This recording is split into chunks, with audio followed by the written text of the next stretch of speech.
With no effort, she could ruin a dozen lives. She was stunned by the file folder in her fingers, but she was more stunned by how attracted she was to this idea.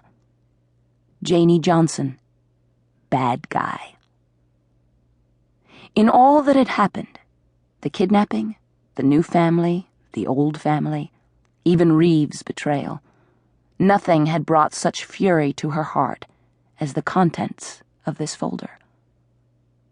She couldn't even say, "I can't believe it," because she could believe it easily.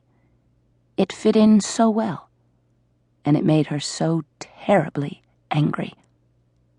She knew now why her older brother, Stephen, had dreamed for years of college. It was escape, the getaway from his massive store of anger. She herself had just finished her junior year in high school.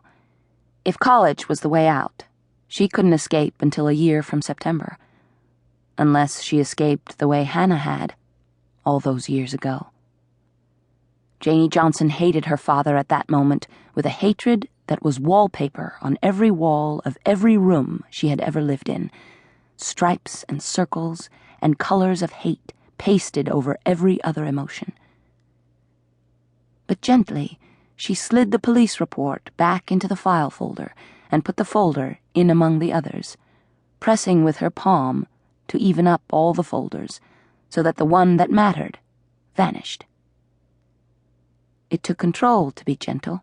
Her fingers wanted to crush the contents of the folder, wad everything up and heave it out a window, and then fling the folder to the floor and drag her shoes over it. The drawer was marked "Paid Bills." Her father was very organized, and now that he could do nothing himself, her mother wanted Janie to be organized in his place. For a few minutes, it had seemed like fun. Janie Johnson, accountant and secretary.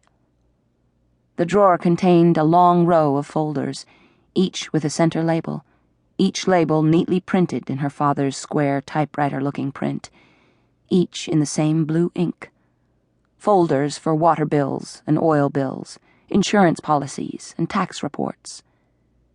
And one folder labeled with 2 initials, H.J. It was invisible in the drawer, hidden in the forest of its plain vanilla sisters, but to Janie it flamed and beckoned. "You don't have to stay here, being good and dutiful and kind and thoughtful," said the folder. "You can be Hannah."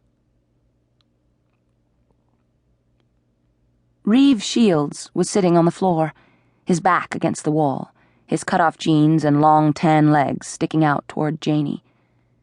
Mrs. Johnson had been sure the project of Mr. Johnson's papers would include plenty of work for Reeve, but so far she hadn't thought of an assignment for him. That was okay. He was too busy studying Janie to sort papers. Janie had a very expressive face.